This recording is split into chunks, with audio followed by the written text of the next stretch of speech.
Welcome to Cozy Conversations with Chris Cartel. I want to address and brief two kind of men today. But in particular, I want to address, especially for the ladies, the 5-star man and this newfound high value man, which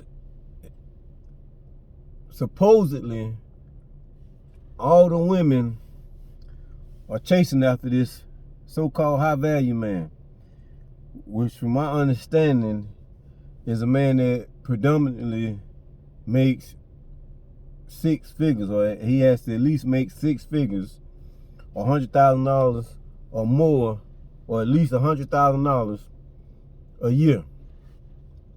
This is pretty much almost the gist of the high value man, which was introduced to us, or which was introduced to society, I think in the late 1970s or the early 1980s.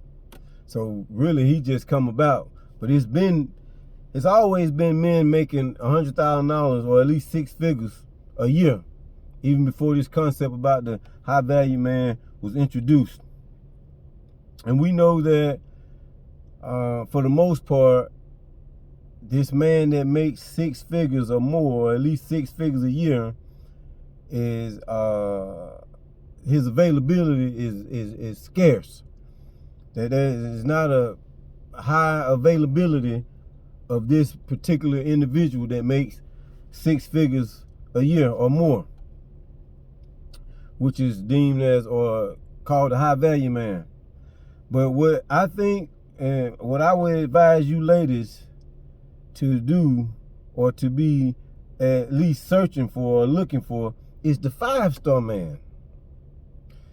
Now, there's a difference. There are similarities, but there are also great differences between the 5-star man and the high value man, because a 5-star man can be high value, but a high value man is not necessarily, or is a 5-star man, or a high value man can't necessarily be or automatically be a 5-star man. And I'll say this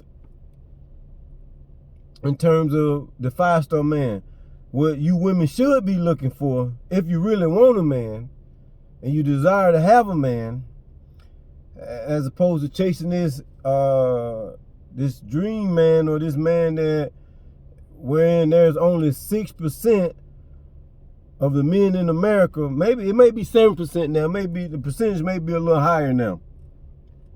But last time I checked, it was only somewhere around 6 to maybe a little more percent of men. 6% of the men in America only make six figures, which is $100,000 or more, or a little more.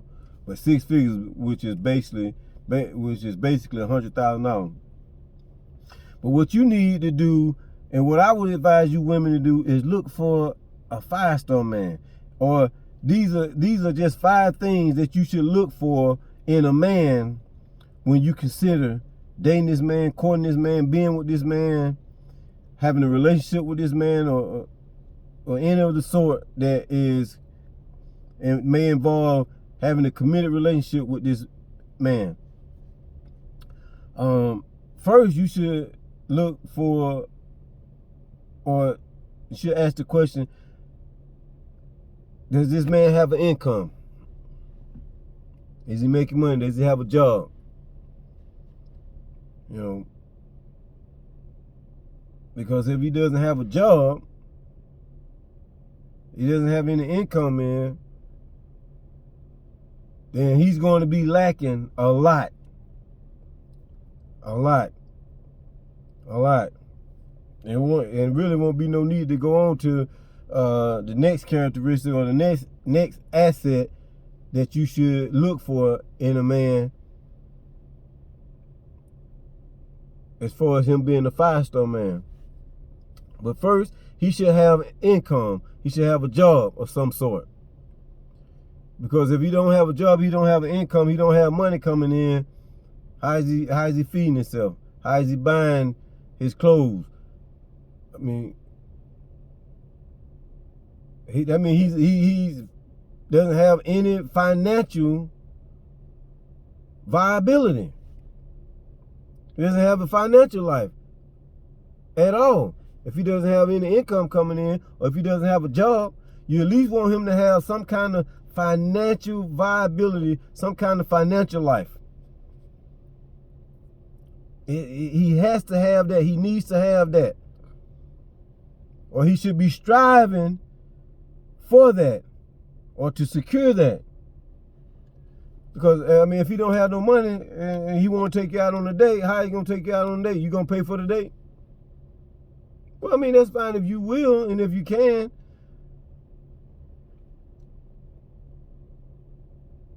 Secondly, he should have shelter. He should have some kind of shelter. He should have a place to stay. He should have a place to stay. I mean, if he's courting you, if he wants to get with you and lay you down, the rest, if he want to pillow talk with you, he need to have his own place. And I'm not talking about staying with his mama. I'm not talking about staying with his homeboy or having a roommate. He needs to have his own place.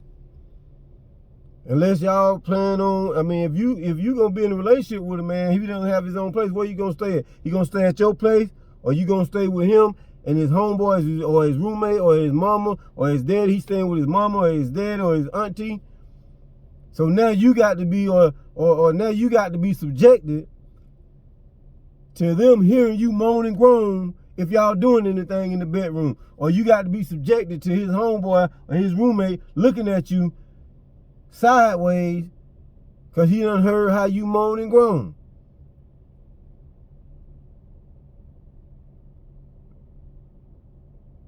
That don't make no sense. That's not a star. You ain't dealing with a star if you got to deal with that. If you got to be subjected to that. You are not dealing with a 5-star man. You're not dealing with a man that has a star. In that category, at least. Unless y'all plan on making love under the stars and sleeping out in the woods, or using the night as a blanket to sleep under. If he doesn't have a place to stay, if he doesn't have shelter, he can't provide you with any kind of shelter. If he want to get with you, if he want to lay you down to sleep and read you a bedtime story, he should have shelter. Thirdly, he should also have transportation. He should have some kind of means of transportation. And I'm not talking about catching the subway train all the time. I'm not talking about catching cabs all the time. I'm not talking about catching Uber or Lyft. Unless he got a chauffeur or a limousine company, or he been chauffeured around, that's different. And we know he got plenty of money then, or we know his financial life is stable, or he's got a good, established, progressive, secure financial life, or income, or a job. But he should have transportation. I mean, if he doesn't have transportation, how he gonna take you out to eat? Unless you got the transportation, and whenever y'all want to go out to do something or go out to eat, you always got to provide the transportation. What if you don't have any transportation? How is he going to take you out to eat if he want to take you out to dinner? He want to take you to a movie. What if you need to go somewhere? What if you need to be transported somewhere? He can't provide that. I mean, unless you satisfied with catching the bus all the time, that's fine too. I mean, you have to crawl before you got to crawl before you walk. I understand that. I'm not saying that just because a man doesn't have a job, or doesn't have shelter, or doesn't have transportation, that he shouldn't even be considered. What I'm saying is that depending on how old this gentleman is and what he's involved in, you have to consider these things. or depending on what his struggle is, you have to consider these things. But first and foremost, you should look for a man. You can consider a man that has an income, because if he has an income, then that means he'll probably be able to afford housing, shelter, and eventually transportation. Or he may be able to afford transportation before he can afford housing. Some people sleeping in their cars right now. They're doing what they need to do until they can get where they need to get to. I understand that. Many have done it. Many are doing it now. So, income, some kind of income coming in, shelter, transportation. That's 3 stars that you need to look for in a man having. Those are 3 assets, 3 stars that he should have, or that he should be progressing to, or he should be in the process of securing.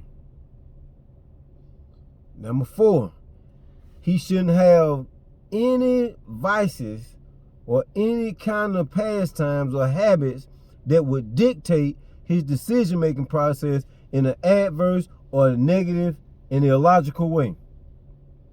What do I mean when I say that?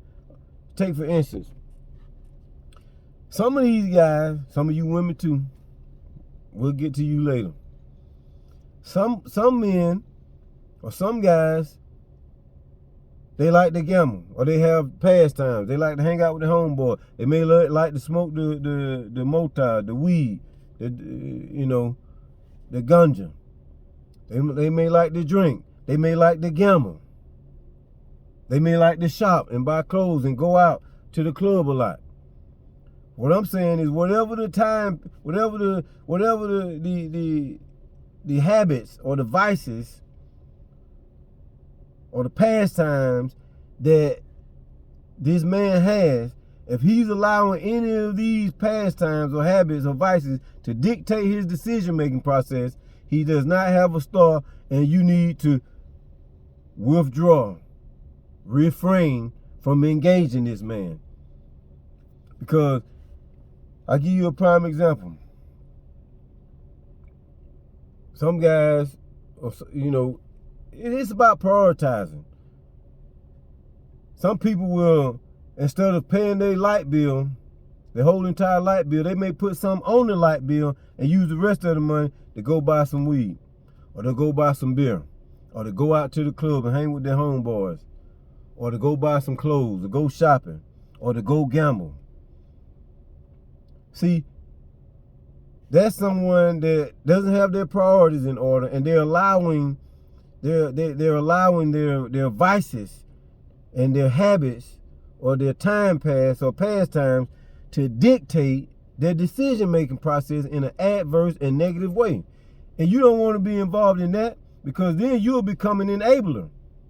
And you'll become codependent on someone like that, because if they're doing that and you don't disable it, you're going to end up enabling it. And that's not going to be good for you. They have to deal with that, because it's almost like you're dealing with an addict, someone that's addicted to a drug or something. See, vices are addictions as well. Some addictions are manageable. Some vices are social vices, or like you got the teetotalers, or the people that are social drinkers. They only drink sociably, or from time to time. They don't drink every day. They don't drink every single weekend. They don't, or they don't smoke every day. They don't smoke every weekend. Or they don't party every weekend. They don't have to shop every weekend. They don't have to gamble every time they get some money in their hand, or every time that a bet is available, or every time they get the itch.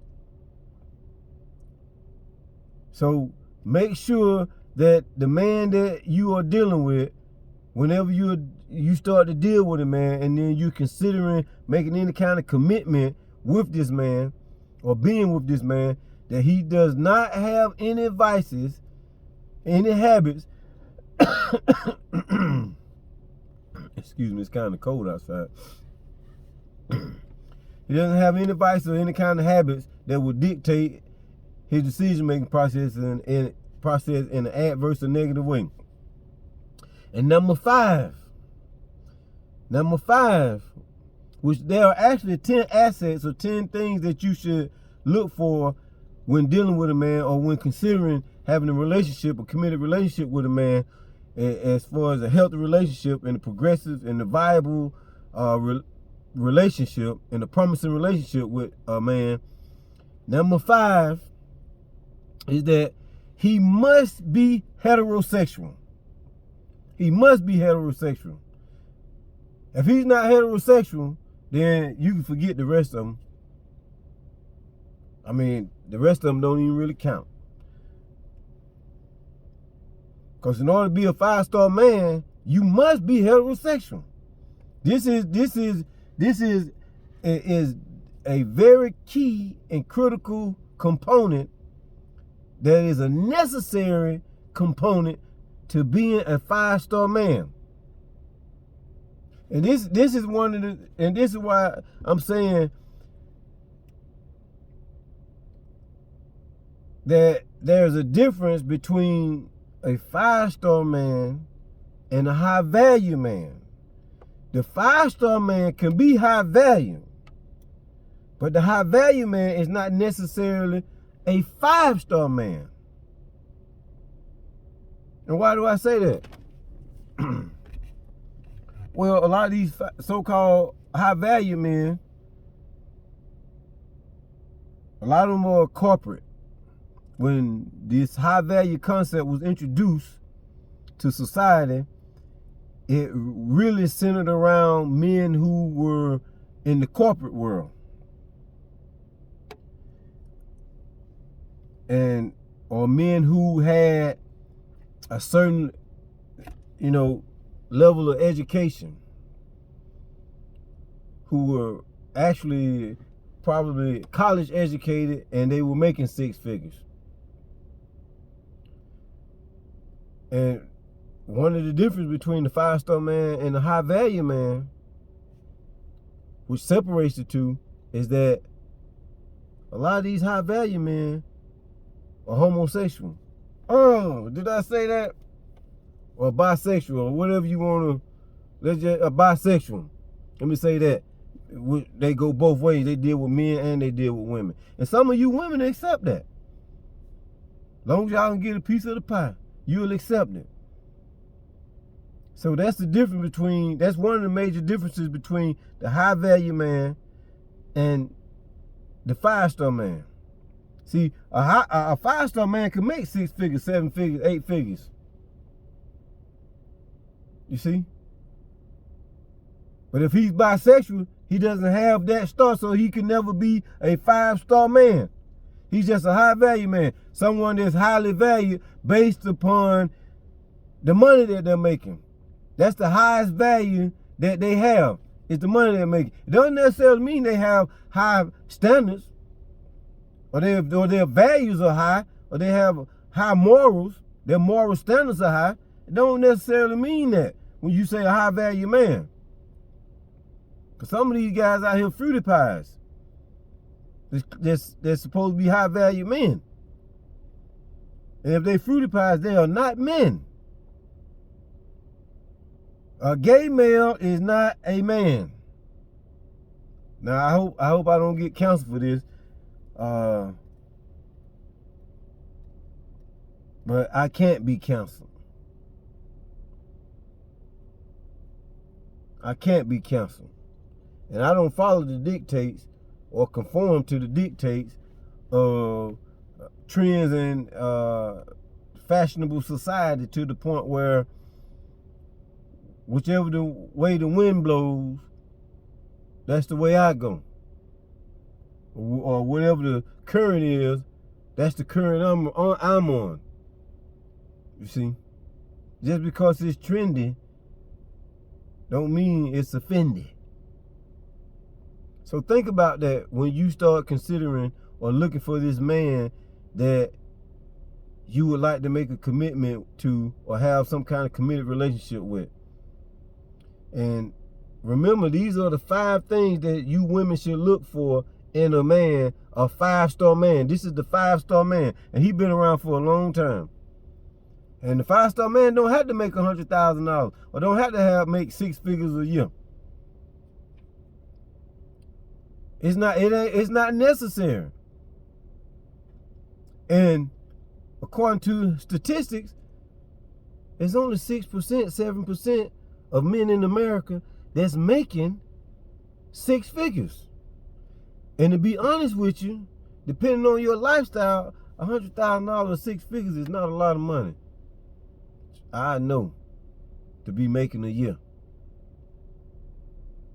Been there, done that. Like Shorty Lou, done it all. So, rest in peace to Shorty Lou. But like, comment, share, subscribe. Really, if you like it, you like it. If you dislike it, you dislike it.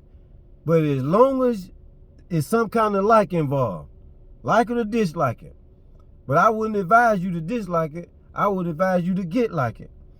But again, like, share, comment, subscribe, hit the bell icon so that you can be notified whenever I drop new intellectual property that'll be an asset and a benefit to you.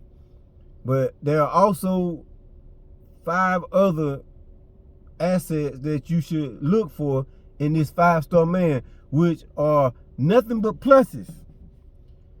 But the next time that we get together, I want to talk about the 5-star woman, or at least give you guys 5 assets that you should look for when dealing with or when considering courting or having a committed relationship with a woman. With that, I hope you enjoyed this brief conversation, this cozy conversation with Chris Cartel.